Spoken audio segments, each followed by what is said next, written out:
Bismillahirrahmanirrahim.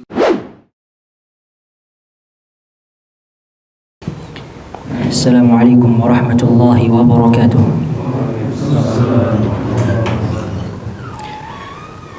Alhamdulillahi wa kafa, wassalatu wassalamu ala nabiyyina al-mustafa, salawatu rabbi wa salamuhu alaihi wa ala alihi wa ashabihi wa man tabi'a hudahu ila yaumi liqa'ihi wa ba'd. Segala puji bagi Allah Subhanahu wa ta'ala yang telah memberikan kepada kita kesempatan untuk bisa belajar di tempat ini, yang mana Nabi sallallahu alaihi wasallam bersabda, majtama'a qaumun fi baitin min buyutillah, tidaklah suatu kaum itu berkumpul di salah satu di antara rumah-rumah Allah, yatluna kitab Allah, mereka membaca kitab Allah, wa yatadarasuna, dan mereka mempelajarinya, illa nazalat alaihimus sakinah, maka akan turun kepada mereka ketenangan jiwa. Ketenangan jiwa yang selama ini kita cari. Banyak orang-orang di luar sana mencari sebuah ketenangan dengan cara yang salah. Pergi ke diskotik, mabuk-mabukan, minum minuman keras, terkhusus para pemuda di luar sana. Mereka mencari sebuah ketenangan dengan cara yang salah. Ketenangan itu terletak pada mengkaji dan membaca kitab Allah Subhanahu wa ta'ala, dan itulah dikatakan oleh baginda Nabi sallallahu alaihi wasallam, nazalat alaihimus sakinah, akan turun kepada mereka ketenangan jiwa yang selama ini kita mencarinya. Wa ghasyiyatuhumur rahmah, dan Allah akan meliputi kita dengan rahmatnya.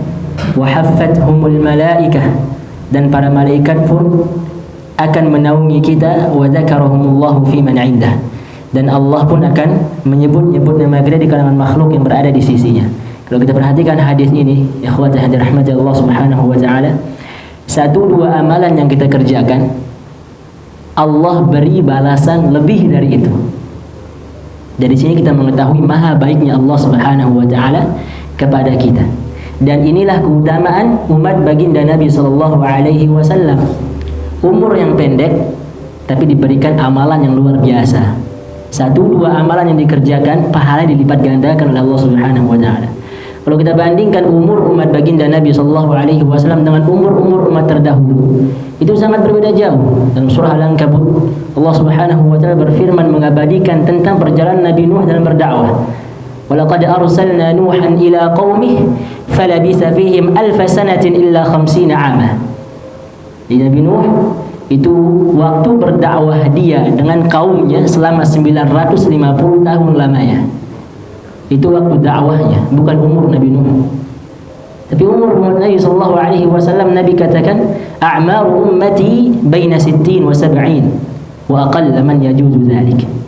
Umur umatku ini kisaran 60 sampai 70 tahun, dan sedikit yang melebihi 70 itu. Kalau kita bandingkan di sini antara umur-umur umat terdahulu dengan umur umat Nabi, itu sangat berbeda jauh. Tapi inilah umat yang terbaik. Kaidahnya apa? Apapun yang disentuh oleh Al-Quran, maka ia akan meraih keterbaikan. Nabi SAW menjadi Nabi yang terbaik karena kepadanya lah Al-Quran itu diturunkan. Malaikat Jibril menjadi malaikat yang terbaik karena ialah yang membawakan wahyu itu kepada Nabi SAW. Kota Makkah dan Madinah menjadi kota yang terbaik karena pada dua tempat itulah Al-Quran itu diturunkan. Sekarang pertanyaannya, umat yang terbaik yang mana? Umat yang diturunkan kepadanya Al-Quran. Maka Nabi SAW bersabda, khairukum man ta'allama al-Qur'ana wa 'allamah. Sebaik-baik orang di antara kalian ialah yang mempelajari Al-Quran dan yang mengajarkannya. Jadi apapun yang memiliki keterkaitan dengan Al-Quran, maka ia akan meraih keterbaikan. Kaidahnya.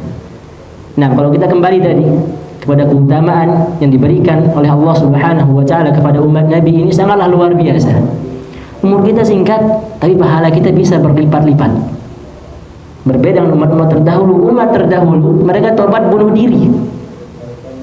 Kalau sekarang enggak, diberikan kekhususan umat ini oleh Allah Subhanahu wa ta'ala. Maka segala puji bagi Allah Subhanahu wa ta'ala yang telah memberikan semua itu kepada kita. Yang kedua, salawat dan salam selalu kita curahkan kepada baginda Nabi sallallahu alaihi wasallam yang telah membimbing kita dari gelapnya kesyirikan menuju terangnya tauhid. Nabi SAW sudah mengajarkan kita semua cara beribadah. Tidak ada yang ditambah-tambah. Al-yawm, hari ini kata Allah Subhanahu wa taala, akmaltu lakum dinakum. Kusempurnakan agamamu untuk kalian. Jadi apa arti sempurna itu? Apakah ada penambahan di sana? Tidak. Kalau dia kurang, maka nggak bisa dikatakan sempurna. Suatu hal yang dikatakan sempurna berarti tidak ada kekurangan di dalamnya. Sahih. Maka agama ini telah Allah Subhanahu wa taala sempurnakan. Telah Allah Subhanahu wa taala sempurnakan. Kalau kita mengingat bagaimana perjuangan bagi baginda Nabi kita Muhammad sallallahu alaihi wasallam dalam menegakkan kalimat tauhid. Kita sedikit kilas balik ya. Bagaimana dahulu baginda Nabi sallallahu alaihi wasallam ketika sholat di depan Ka'bah ditaruhkan di punggung beliau ari-ari unta.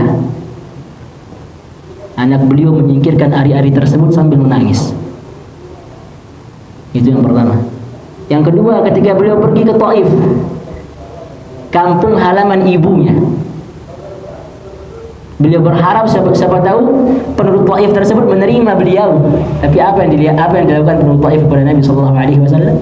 Dilempari beliau dengan batu sampai-sampai dikatakan enggak bisa berjalan lagi min syiddatil azab, karena kerasnya siksa yang diberikan oleh penduduk Taif ketika itu. Sampai-sampai malaikat mengatakan, jikalau kau berkehendak akan kutimpakan bukit ini kepada mereka. Tapi apa kata baginda Nabi? Jangan. Beliau itu berharap suatu hari nanti akan ada di antara anak cucu penduduk Taif memeluk agama Islam.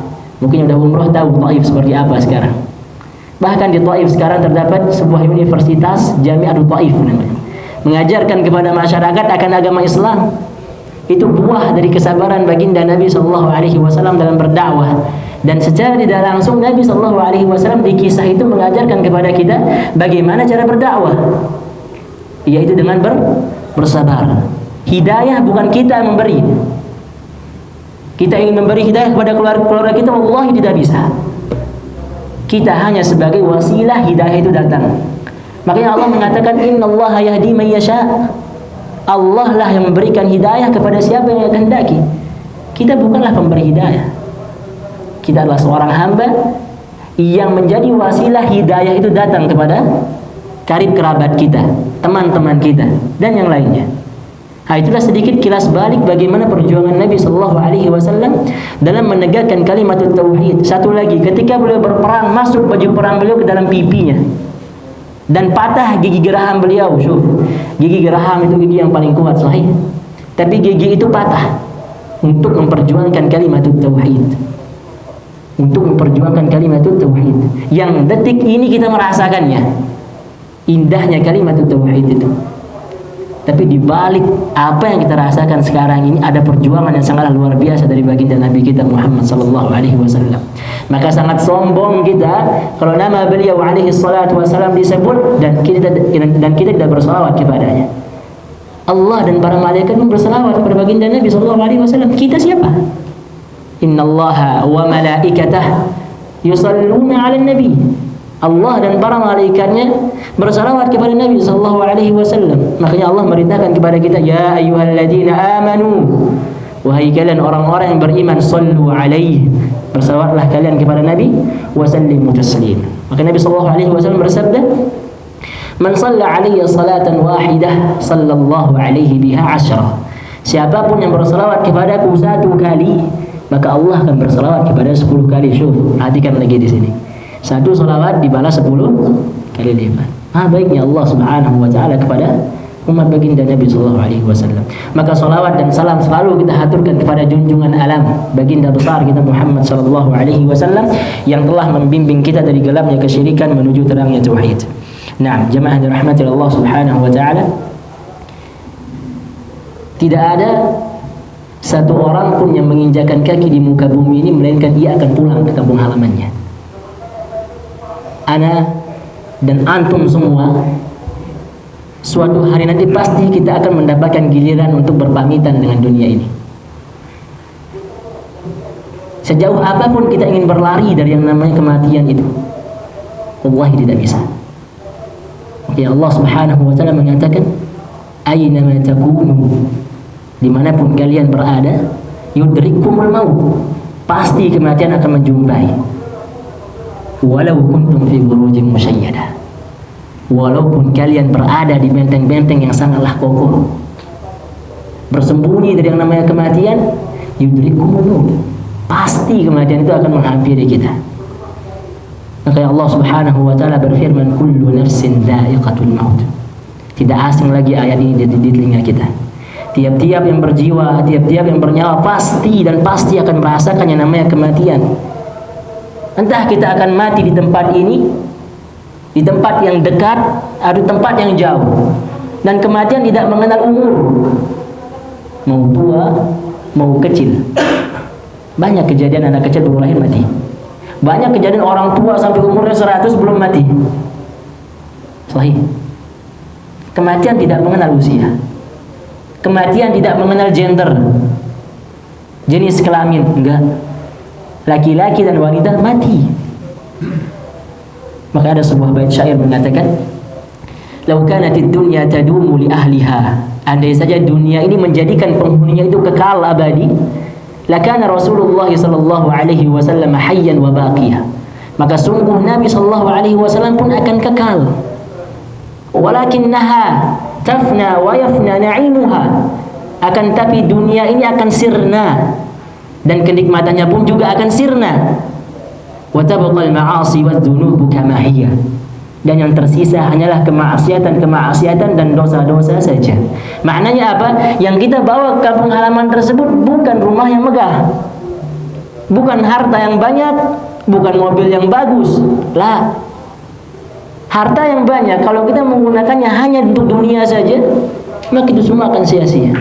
Yang kita bawa ke kampung halaman nanti ialah amal. Al-an yaumul amal wala hisab. Hari ini hari untuk kita beramal tanpa ada hisab, enggak ada pembalasan. Wa ghadan yaumul hisabi wala amal. Adapun kelak di kampung akhirat nanti, itu adalah hari di mana kita akan dibalas dan tidak ada lagi amalan untuk kedua kalinya. Rabbirji'un, kata mereka orang-orang kafir yang Allah abadikan dalam Al-Quran, ya Allah kembalikan kami, la'alli a'malu salihan fima tarak, agar saya bisa mengerjakan amal saleh yang dahulu saya kan tinggalkan. Itu menandakan bahwasanya tidak ada amalan di kampung akhirat nanti. Sudah, itu tempat kita akan dihisab oleh Allah Subhanahu wa taala. Dalam surah An-Naba di akhirnya Allah mengabadikan keadaan orang-orang kafir. Apa perkataan orang kafir? Ya laitani kuntu turaba. Lebih baik aku menjadi debu daripada aku berdiam di neraka ini. Mereka ingin kembali, ingin beramal, tapi nggak bisa. Tidak bisa. Maka dunia ini adalah suatu hal yang sirna. Kullu man 'alaiha fan, kata Allah. Semua akan sirna.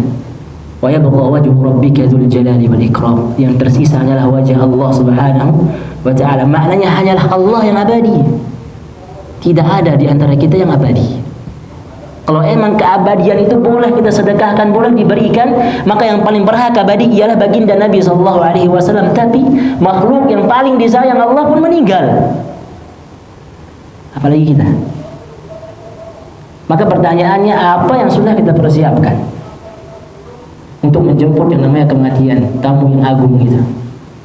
Dan apa yang akan terjadi setelah kematian itu?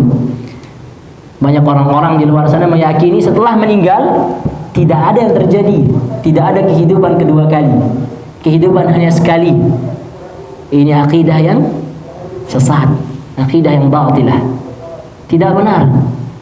Seringkali baginda Nabi SAW menggaitkan antara keimanan kepada Allah Subhanahu wa taala dengan keimanan kepada hari akhir. Man kana yu'minu billahi wal yawmil akhir falyaqul khairan aw liyasmut.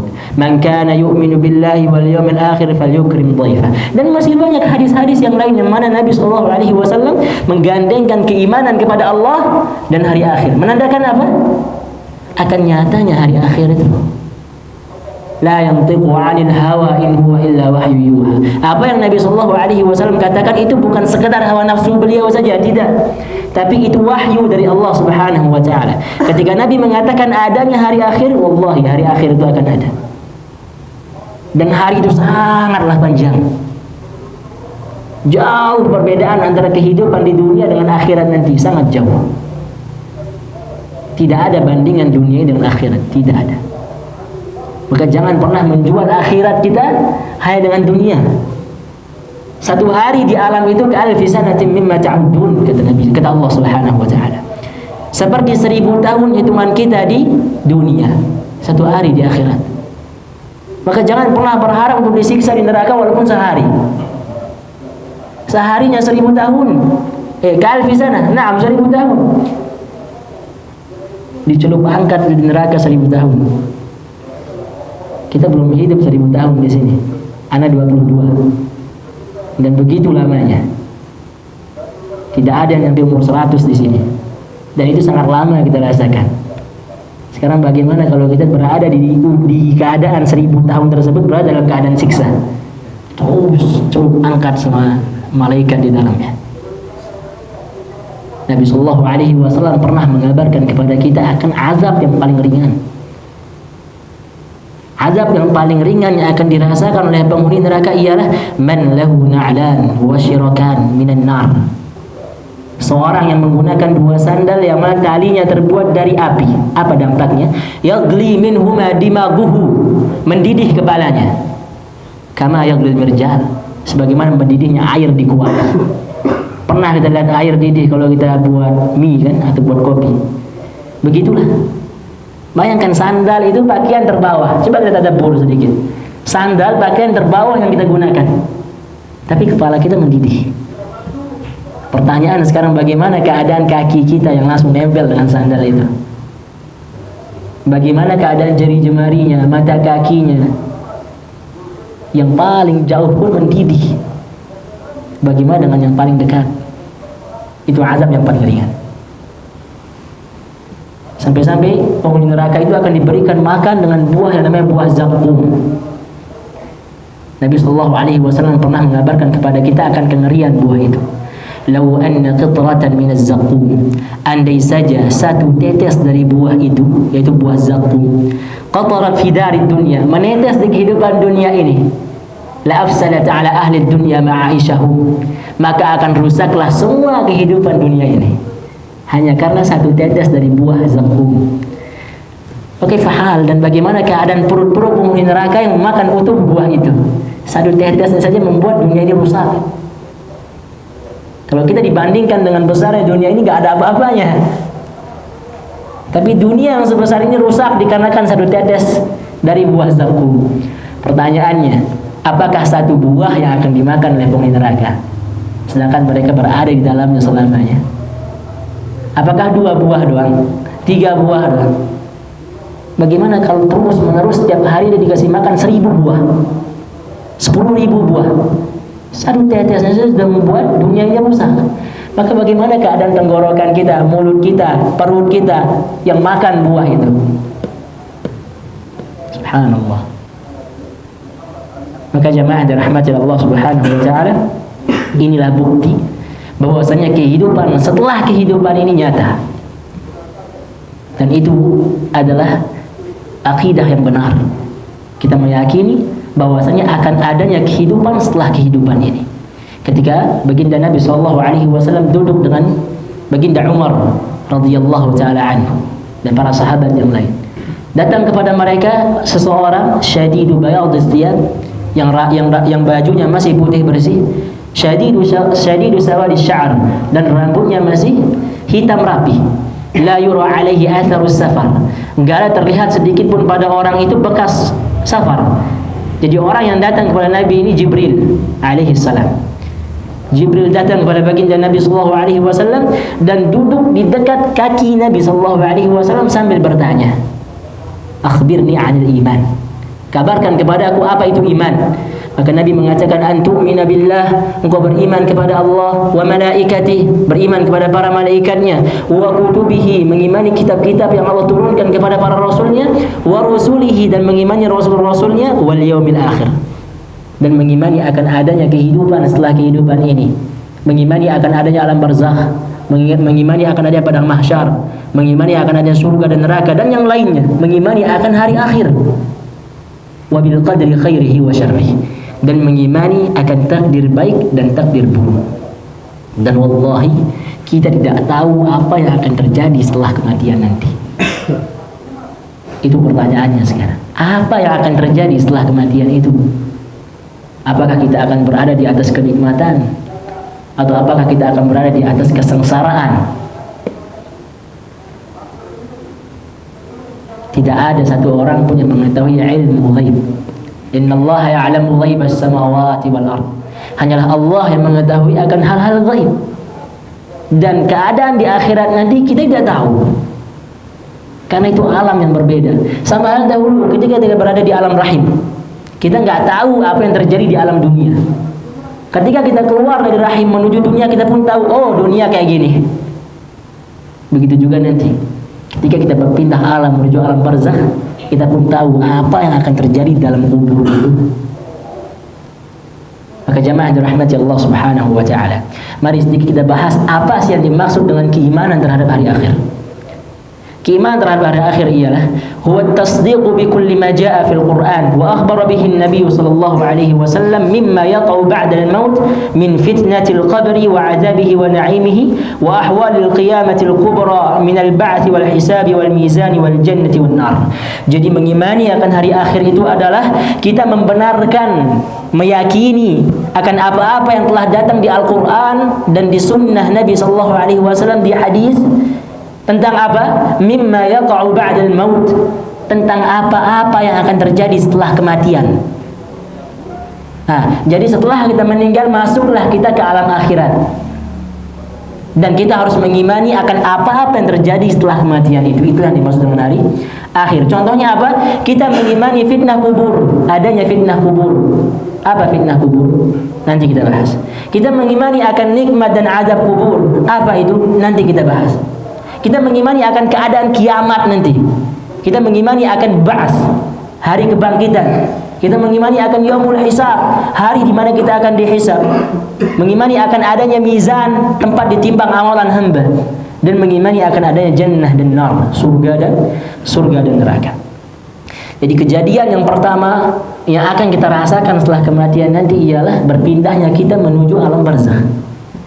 Jadi waktu alam barzakh itu jemaah dirahmati Allah Subhanahu wa taala, dari awal nyawa kita dicabut sampai berdirinya kiamat nanti. Itulah yang dimaksud dengan alam barzakh. Dan apa yang akan terjadi di sana? Kita akan merasakan yang namanya fitnatul qabri. Apa itu fitnatul qabri? Ma'na al-fitnati huna imtihanun nas fi quburihim. Fitnah kubur itu adalah ujian, soal-soal yang akan Allah Subhanahu wa taala berikan kepada manusia, pada para hamba. Man rabbuka? Ma dinuka? Wa man nabiyuka? Dan pertanyaan-pertanyaan yang lain. Itulah yang disebut dengan fitnah. Jadi fitnah kubur itu ujian kita. Sama halnya kalau kita kuliah atau sekolah. Sebelum ujian kita belajar. Kalau kita rajin belajar, kita bisa jawab. Sahih. Begitu juga ini. Dunia ini tempat kita belajar. Dan kita akan diberikan soal ujian nanti ketika di dalam barzakh. Kita akan ditanya oleh Allah Subhanahu wa taala. Sekarang pertanyaannya, semua kita tahu jawabannya. Pertanyaannya adalah apakah kita bisa menjawab? Man rabbuka? Rabbi Allah, Tuhanku adalah Allah. Ma dinuka? Apa agamaku? Dini al-Islam, agamaku Islam. Wa man nabiyuk? Dan siapa nabimu? Muhammad sallallahu alaihi wasallam. Tahu kita jawabannya sekarang. Tapi apakah tahunya kita sekarang itu yang membuat kita bisa menjawab? Itu pertanyaannya. Lah, bukan. Allah mengatakan yusabbitullahu alladhina amanu bil qawli tsabiti fil hayatid dunya wa fil akhirah. Jadi orang-orang yang bisa menjawab fitnah kubur itu ialah hanyalah orang-orang yang beriman. Allah akan tetapkan lisan mereka untuk menjawab. Orang kafir pun tahu mungkin ini jawaban dari soal-soal, tapi apakah mereka bisa menjawab? Untunglah mereka kalau bisa menjawab. Tapi nyatanya keimananlah yang bisa menjadikan kita menjawab pertanyaan-pertanyaan di fitnah kubur nanti itu. Fayuqalu lirrajul, dikatakan kepada seorang yang sudah meninggal, man rabbuka? Siapa Rabbmu? Wa ma dinuka? Apa agamamu? Wa man nabiyuka? Dan siapa nabimu? Dan yang bisa menjawab apa tadi? Hanya orang-orang yang beriman. Yusabbitullahu alladziina aamanu bil qawli tsabiti fil hayatid dunya wa fil akhirah. Maka orang-orang beriman akan mengatakan Tuhanku adalah Allah, agamaku adalah Islam, nabiku adalah Muhammad sallallahu alaihi wasallam. Sekarang kalau orang kafir kayak gimana? Apa kata mereka? La adri. Sami'tu an-nasa yaquluna syai'an faqultu. Aku enggak tahu kata mereka. Aku mendengar si fulan mengatakan ini, aku pun mengatakan itu. Nah, di sini menandakan yang bisa menjawab hanyalah orang-orang yang beriman. Nah, otomatis setelah ujian kita akan mendapatkan hasil. Kalau yang dapat 100 maka dia akan senang. Kalau yang dapat mumtaz, tinggi nilainya, maka dia akan senang. Tapi kalau yang dapat radi, nilai yang rendah, maka dia akan kecewa. Dia akan terus meratapi kehidupannya, menyalahkan dirinya. Kenapa saya enggak rajin dahulu? Begitu juga ini. Setelah pertanyaan-pertanyaan itu dilontarkan kepada para hamba, datanglah kenikmatan ataupun siksa. Kenikmatan bagi siapa yang bisa menjawab, dan siksa bagi siapa yang tidak bisa menjawab. Apa dalil adanya kenikmatan dan siksa kubur itu? Dalam Al-Quran Allah Subhanahu wa ta'ala mengabadikan keadaan Fir'aun. Apa kata Allah Subhanahu wa ta'ala? An-naru yu'raduna 'alaiha ghuduwwan wa 'ashiyya. Tiap hari di alam kuburnya Fir'aun itu ditampakkan oleh Allah Subhanahu wa ta'ala neraka, geladi bersih dia. Belum masuk neraka udah dilihatin neraka sama Allah. Masih dalam kubur, belum masuk neraka, tapi udah dikasih lihat sama Allah. Itu sebagai azab bagi Fir'aun. Wa yauma taqumu as-sa'atu adkhilu ala fir'auna ashaddal 'adzab. Dan ketika telah berdirinya kiamat nanti, maka masukkanlah Fir'aun ke dalam siksa yang sangatlah pedih. Ini dalil bahwasanya akan adanya hasil dari ujian-ujian kita itu. Kita bisa menjawab ujian itu karena iman kita. Dan itulah pelajaran yang harus kita ambil. Sama halnya kita bisa menjawab ujian-ujian di ulangan karena kita belajar. Begitu juga ini. Kita bisa menjawab ujian-ujian fitnah-fitnah kubur itu karena keimanan kita, dan itulah belajarnya. Jelas? Itulah belajar. Kalau kita belajar, kita bisa jawab ujian. Kalau kita beriman, kita bisa menjawab fitnah kubur. Itu sedikit persamaannya supaya lebih paham. Dan ketika ujian telah tiba, hasil pun akan keluar. Apakah kita akan mendapatkan nilai yang bagus atau yang jelek? Dalam kubur juga sama. Apakah kita akan mendapatkan nikmat atau siksa? Nikmat bagi yang bisa menjawab, siksa bagi yang tidak bisa menjawab. Jadi azab dan nikmat kubur dan fitnah kubur itu suatu hal yang nyata. Dan itulah yang akan kita rasakan setelah kita meninggal nanti. Berikutnya, al-qiyamatul kubra, yaitu hari kiamat. Seperti yang Nabi bilang tadi. Waktu barzakh, masafatul barzakh, jarak barzakh itu kapan? Setelah kita meninggal sampai berdirinya kiamat. Maka itulah yang dimaksud dengan alam barzakh. Maka ketika telah berdiri kiamat, maka hilanglah alam barzakh. Kita akan berpindah. Wadih? Ba'da intihai muddatil barzakh, setelah selesainya waktu barzakh, taqumul qiyamatul kubra, maka akan berdiri kiamat. Fatu'adul arwah ilal ajsad. Apa yang akan terjadi ketika kiamat itu? Yang akan terjadi ialah fatu'adul arwah ilal ajsad. Ruh-ruh itu akan dikembalikan kepada jasadnya. Mungkin selama ini kita menghayal ketika kita meninggal, udah kita bakal hidup di atas. Lah, dari tanah aku ciptakan mereka, dan dari situ pula akan kubangkitkan mereka, kata Allah. Jadi ruh kita yang di atas itu dibalikkan sama Allah Subhanahu wa ta'ala ke dalam jasad-jasad kita. Kapan? Ketika kiamat terjadi. Summa yaqumun nas fi quburihim li rabbil alamin. Kemudian kita pun akan dibangkitkan dari alam kubur kita untuk menghadap Rabb Subhanahu wa ta'ala. Bayangkan. Kita akan dikembalikan ruh kita dan dibangkitkan oleh Allah Subhanahu wa ta'ala untuk menghadap Sang Ilahi. Qala ta'ala, Allah mengatakan, ala yadhunnu ulaika annahum mab'utsun. Tidaklah mereka mengira bahwasanya kelak mereka akan dibangkitkan. Kapan? Liyaumin 'adzim. Di hari yang sangatlah agung. Yang dimaksud ialah hari kiamat. Yauma yaqumun nasu li rabbil alamin. Hari di mana manusia itu akan berdiri menghadap Rabbul Alamin. Nah, jadi udah gak ada waktu main lagi itu. Kita akan dikembalikan ruh kita dan dibangkitkan oleh Allah Subhanahu wa taala untuk menghadapnya. Wa hadhil qiyamah, dan itu yang dimaksud dengan hari kiamat. Hiya allati akhbara Allah biha fi kitabihil karim, dan itulah yang telah dikabarkan Allah Subhanahu wa taala dalam Al-Qur'an, wa ala lisani nabiyhi sallallahu alaihi wasallam, dan dari lisan baginda nabinya sallallahu alaihi wasallam, wa ajma'a 'alaiha al-muslimin, dan kaum muslimin sepakat akan hari kiamat tersebut. Jadi jemaah yang dirahmati Allah Subhanahu wa taala, begitu ngerinya keadaan itu. Kita dipindahkan dari satu keadaan menuju keadaan yang lain. Dari suatu kenikmatan menuju kenikmatan yang lebih tinggi. Dari suatu kesengsaraan menuju kesengsaraan yang lebih tinggi. Kemudian di antara kejadian yang akan terjadi setelah kematian nanti ialah al-mizan. Apa itu al-mizan? Al-mizanu haqiqiyyun tuzanu bihi a'malul ibad yaumil qiyamah. Mizan itulah suatu hal yang nyata. Apa yang dimaksud dengan mizan? Tempat ditimbangnya amal seorang hamba. Amal-amal kita semua akan ditimbang oleh Allah Subhanahu wa taala. Allah Subhanahu wa taala berfirman, "Faman thaqulat mawazinuhu", orang-orang yang berat timbangan amalnya, "faulaika humul muflihun", maka merekalah orang-orang yang beruntung, orang-orang yang menang. Wa man khaffat mawazinuhu, adapun orang-orang yang ringan timbangan amalnya, faulaika alladziina khasiru anfusahum bima kanu yadhlimun, mereka membuat diri mereka rugi. Mereka lah orang yang merugi, itu maksudnya. Jadi dari sini kita bisa mengambil kesimpulan, ada dua ciri orang di akhirat nanti. Orang yang berada di atas kenikmatan dan orang yang berada di atas azab.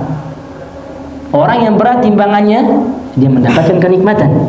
Orang yang ringan timbangannya, faulaika alladziina khasiru anfusahum, mereka lah orang-orang yang merugi. Maka ada sebuah kisah di mana Allah Subhanahu wa taala ingin memasukkan hamba ini ke dalam surga.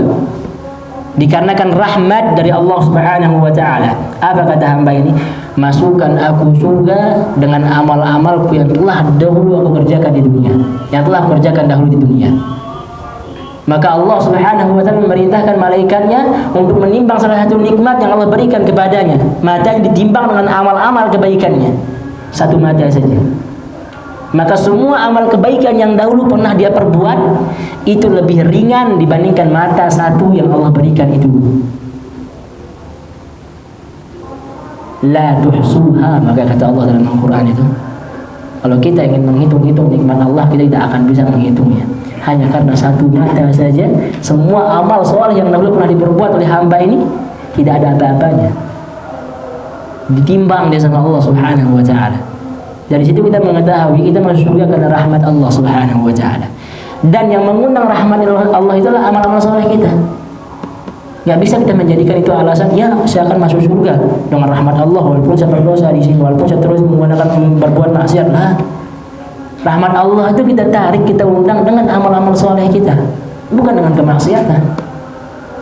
Dan kita masuk surga dengan rahmat tersebut. Maka jemaah yang dirahmati Allah Subhanahu wa taala, Yaumul Mizan, hari pertimbangan amal itu ialah hari yang nyata di mana kita akan ditimbang amal soleh kita dan amal buruk kita, mana yang berat. Kalau menang amal solehnya, maka dia akan masuk ke dalam kebahagiaan. Kalau yang menang amal buruknya, gimana? Faulaika alladziina khasiru anfusahum bima kanu yadhlimun, mereka lah orang-orang yang merugi. Kemudian ada kejadian suhuful a'mal, pembagian rapor. Sama kalau kita kuliah atau sekolah, kita belajar, kemudian ulangan, kemudian dilihatin hasil, kemudian pembagian rapor juara.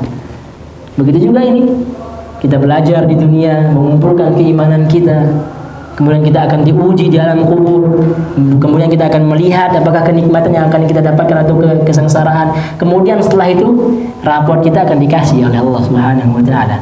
Gimana isinya, semua akan kita lihat. Apa isi dalam rapor itu? Hiya suhuful lati tuktabuha al-malaikatu al-hafizun al-kiram al-katibun fi dunya. Jadi suhuful a'mal itulah catatan yang ditulis oleh para malaikat. Ada malaikat yang ditugaskan oleh Allah Subhanahu wa taala untuk menulis catatan-catatan amal kita. Makanya Allah Subhanahu wa taala berfirman, "Wa inna 'alaikum lahafizin." Di setiap kalian memiliki penjaga, maksudnya pencatat.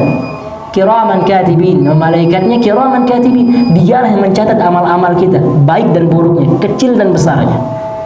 Ya'lamuna ma taf'alun, dia tahu apa yang kita kerjakan. Wa qala ta'ala aidan, dan Allah Subhanahu wa ta'ala berfirman juga, fa amma man utiya kitabahu bi yaminihi. Di ayat ini Allah ingin mengabarkan kepada kita bagaimana cara Allah memberikan catatan-catatan amal itu kepada setiap hambanya. Ada yang diberikan dengan cara yang baik, ada yang diberikan dengan cara yang buruk. Bagaimana cara yang baik itu? Fa amma man utiya kitabahu bi yaminih. Adapun orang-orang yang diberikan catatan amalnya dengan tangan kanannya, fasawfa yuhasabu hisaban yasira. Maka mereka lah yang akan dihisab dengan hisab yang ringan. Itu orang yang pertama.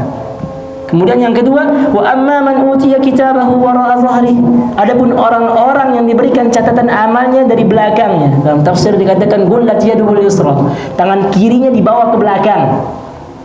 Apa yang akan mereka dapatkan? Fasawfa yad'u thubura. Mereka akan mendoakan kepada diri mereka kecelakaan. Kenapa? Karena yang mereka lihat di depannya bukanlah kenikmatan, tapi siksa. Seperti yang dikatakan tadi, ada dua ciri orang di akhirat nanti. Ada yang mendapatkan kenikmatan dan terus akan ditambah kenikmatan itu. Ada yang mendapatkan kesengsaraan dan terus akan dia mendapatkan kesengsaraan itu. Orang yang mendapatkan kenikmatan dari alam kubur, dia akan terus mendapatkan kenikmatan sampai surga nanti, sampai dia melihat wajah Allah Subhanahu wa ta'ala. Dan orang yang mendapatkan azab dari alam kubur, dia akan terus mendapatkan azab sampai dia masuk dalam neraka Allah Subhanahu wa ta'ala. Nah, jadi setiap hari kita dan setiap waktu kita memiliki pencatat yang akan terus mencatat amal kita. Enggak ada yang luput. Ketika suhuful a'mal, hari di mana kita akan dibagikan raport-raport kita telah tiba, kita akan melihatnya. Inilah catatan kita. Apa saja yang pernah kita perbuat, siapa saja yang pernah kita zalimi, siapa saja yang pernah kita bantu, semua kita akan melihatnya di sana. Makanya sampai-sampai orang yang beriman pun mengatakan saya merugi. Orang-orang yang paling saleh, yang paling taat ibadah mengatakan saya merugi ketika melihat catatan amal mereka. Sampai-sampai orang yang saleh seperti itu pun mengatakan saya merugi.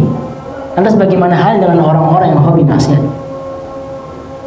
Maka jemaah yang dirahmati Allah Subhanahu wa ta'ala, hari-hari itu dan kejadian-kejadian itu pasti akan terjadi dan pasti akan berada di depan mata kita suatu hari nanti. Kemudian ada yang disebut dengan al-hisab. Hari di mana Allah Subhanahu wa ta'ala akan menghisab amalan kita, akan menghitungnya. Yuhasibullahu al-khalaiqa ala a'malihim khairan kanat aw syarra. Allah akan menghisab amal-amal hambanya, entah itu amal baik atau amal buruk. Semua akan dihisab oleh Allah Subhanahu wa ta'ala. Fa ammal mu'min fayuhasabu hisaban yasira. Bagaimana cara Allah menghisab orang-orang itu?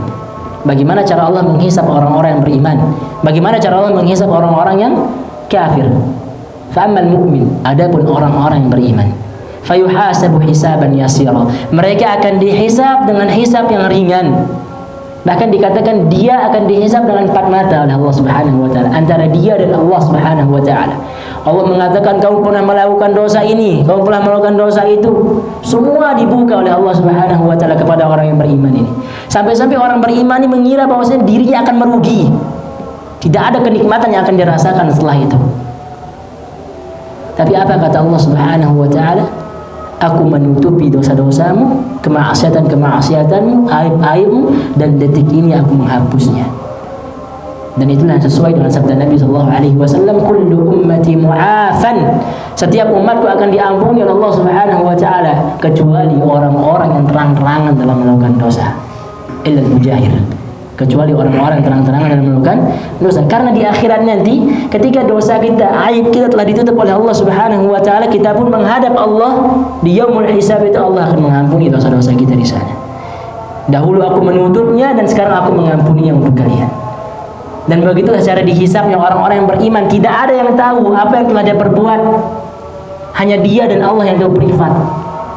Privasi ruangannya itu. Tidak ada yang mengetahuinya. Adapun orang-orang yang kafir gimana?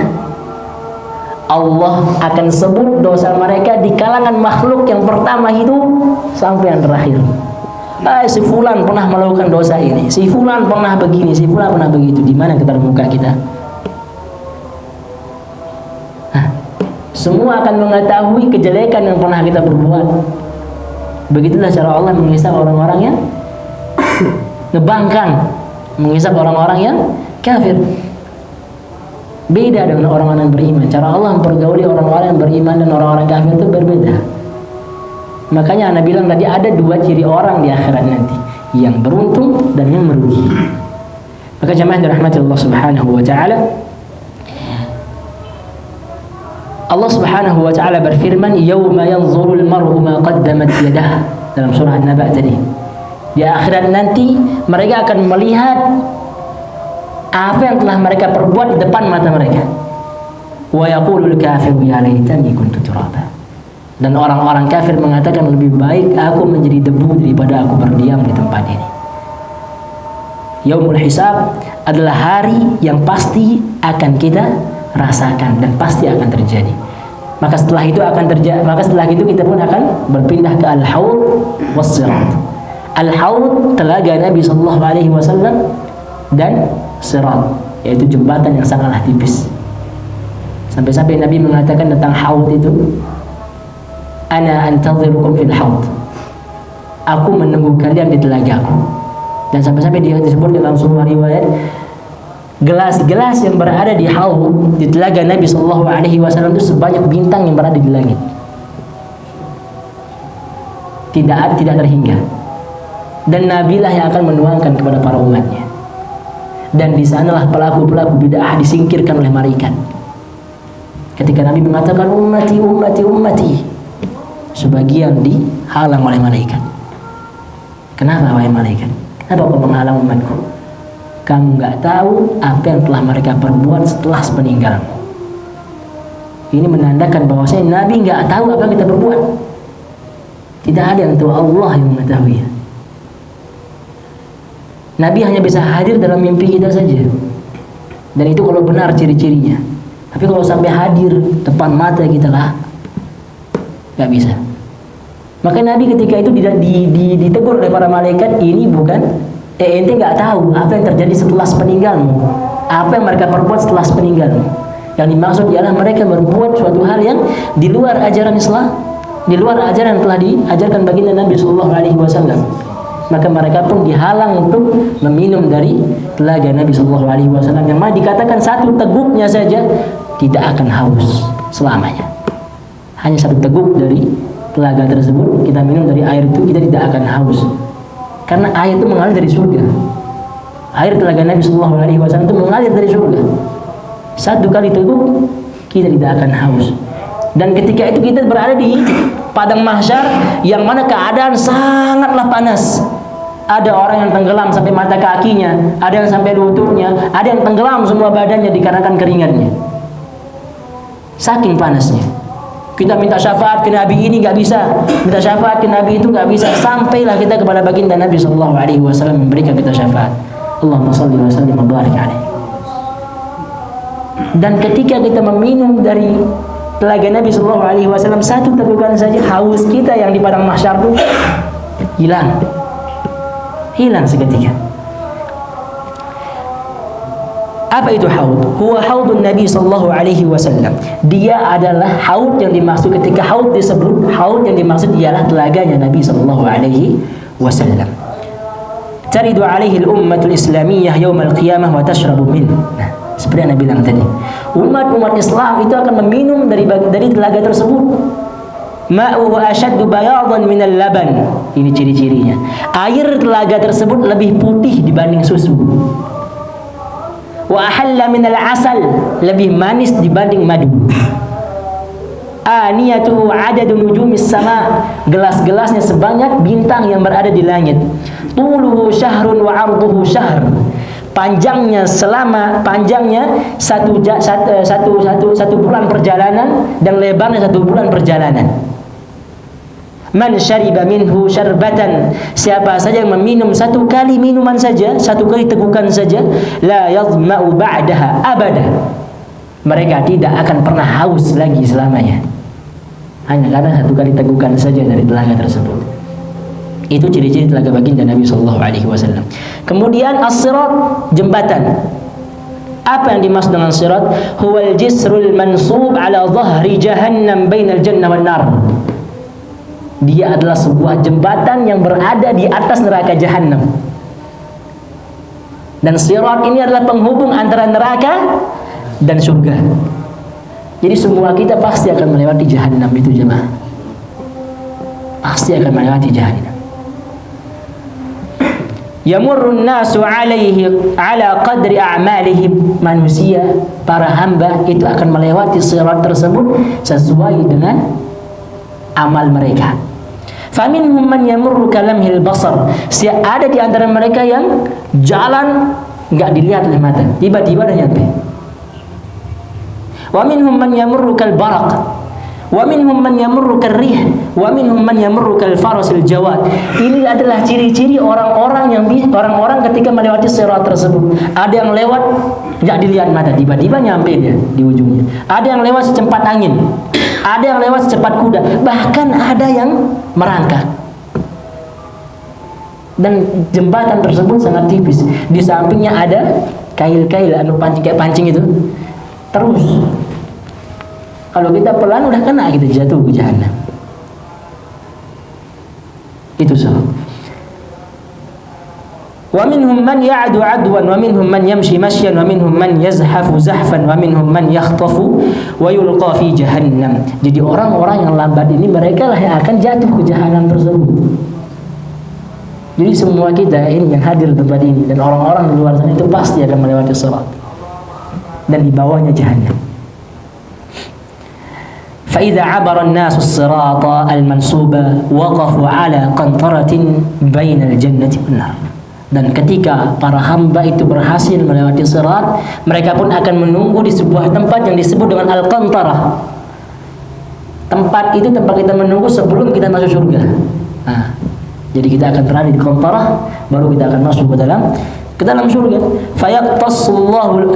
Fayaqtassullahu li ba'dihim min ba'd fa idza huzzibu wa nuqqu udina lahum bidukhulil jannah wa awwalu man yastaftihu babal jannah Muhammadun sallallahu alaihi wasallam. Jadi di Qantarah itulah kita akan menunggu giliran kita masuk ke dalam surga. Jadi orang-orang yang melewati sirat, jadi orang-orang yang langsung jalan tanpa tidak bisa dilihat oleh mata, tiba-tiba sampai aja di ujungnya. Ada orang yang lari seperti angin. Orang-orang itu akan selamat nanti ketika mereka sampai di ujung sirat. Mereka akan menunggu di Qantarah, tempat penungguan sebelum kita masuk ke dalam surga Allah Subhanahu wa taala yang penuh dengan kenikmatan. Allahu akbar. Dan orang yang pertama kali yang akan membuka pintu surga ialah baginda Nabi sallallahu alaihi wasallam. Allahumma shalli wa sallim wa barik. Di sana kita akan bertemu dengan orang-orang yang kita cintai. Satu majelis dengan Abu Bakar, dengan orang-orang saleh. Bayangkan bagaimana kita bercerita dengan Abu Bakar, apa yang terjadi dahulu di zamannya. Bagaimana kuatnya pengorbanan beliau. Bagaimana beliau meyakini apa-apa yang dikabarkan oleh baginda Nabi SAW. Kebayang nggak kita satu majelis sama orang-orang saleh? Satu majelis dengan baginda Nabi SAW. Allahumma salli wa sallim wa barik alaih. Kita memeluknya, berterima kasih kepadanya tentang apa yang telah dia perbuat terhadap kita ini. Kita merasakan keimanan karena perjuangan beliau. Dan di surga nanti, ketika kita masuk surga Firdaus, maka jangan pernah minta surga, ya Allah, Allahumma inni as'aluka jannah. Jangan minta surga doang, minta surga Firdaus, agar kita dikumpulkan dengan para nabi. Cerita Nabi Musa, gimana lu ke antum pukul orang sampai mati itu? Cerita ke Nabi Nuh, cerita ke Nabi Lut, bagaimana kaumnya sampai istrinya ngebangkang tentang LGBT itu. Dan kita bercerita kepada Nabi kita sendiri Muhammad alaihi salatu wassalam, bagaimana perjalanan beliau dalam berdakwah. Enggak kayak kita bakal diem, mata kita nggak nangis, pasti kita akan nangis ketika itu. Langsung berhadapan dengan orang yang dicintai Allah Subhanahu wa taala, paling dicintai Allah Subhanahu wa taala. Tidak ada lagi yang namanya azab.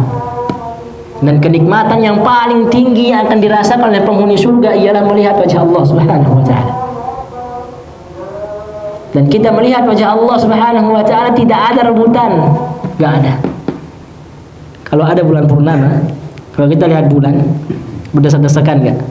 Tidak. Begitulah cara kita melihat wajah Allah Subhanahu wa taala kelak di surga nanti. Semua penghuni surga akan melihat wajah Rabb Subhanahu wa taala yang selama ini tidak ada satu orang pun yang bisa melihatnya. Hanya cahaya saja. Sedikit cahaya Allah turunkan rusak gunung itu. Tapi di surga nanti kita akan melihat wajah yang sangatlah indah.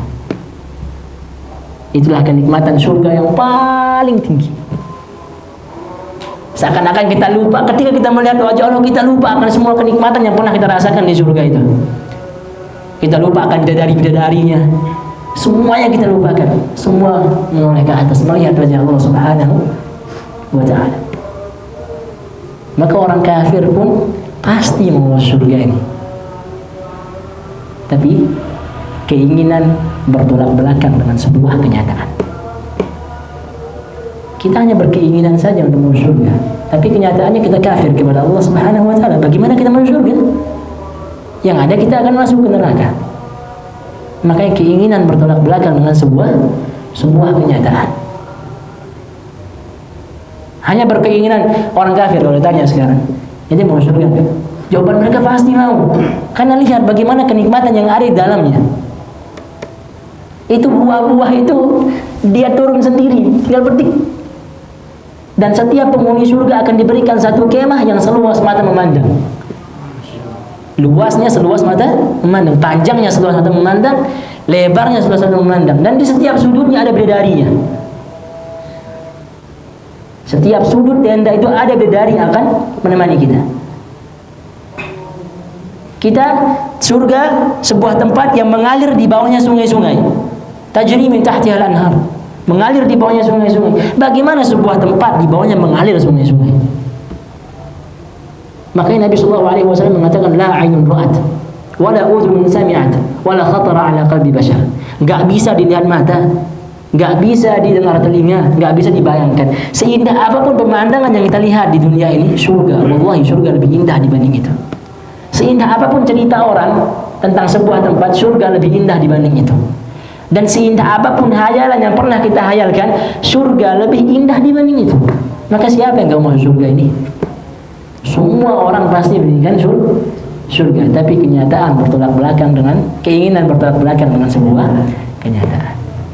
Maka jemaah dirahmati Allah Subhanahu wa taala, Nabi telah memberikan kepada kita kode, hujibatil jannatu bil makarih. Kata Nabi sallallahu alaihi wasallam, surga itu dikelilingi, dipagari dengan hal-hal yang kita benci. Wa hujibatin naru bisyahwah, dan neraka dipagari dengan hal-hal yang berbau syahwat. Jadi surga dipagari dengan hal-hal yang kita benci. Apa yang maksud makari? Yaitu kewajiban-kewajiban yang telah Allah Subhanahu wa taala perintahkan dan telah Allah larang. Itulah jalan surga. Wa hujibatin naru bisyahwah. Adapun neraka dikelilingi, dipagari dengan syahwat. Berzina, mencuri dan yang lainnya, itulah jalan neraka. Maka sekarang tanyakan kepada diri kita. Kalau kita ingin surga, jalan mana yang kita pilih? Apakah jalan yang kiri atau yang kanan? Yang makari atau yang syahwat? Yang makari. Kalau kita mau neraka, silahkan. Ini jalan makari ada. Kalau kita pengen neraka, tapi tidak ada satu orang pun yang menginginkan neraka. Nah, mungkin itu saja yang dapat kami sampaikan di sini. Semoga iman kita bisa bertambah lagi. Jadi tazkiyatun nufus ini untuk menambah keimanan kita. Jazakumullahu khairan, dan ana minta maaf atas kekurangan dan kesalahan itu datang dari syaitan. Ana cukupi subhanakallahumma wa bihamdika asyhadu an la ilaha illa anta astaghfiruka wa atubu ilaik. Assalamualaikum warahmatullahi wabarakatuh.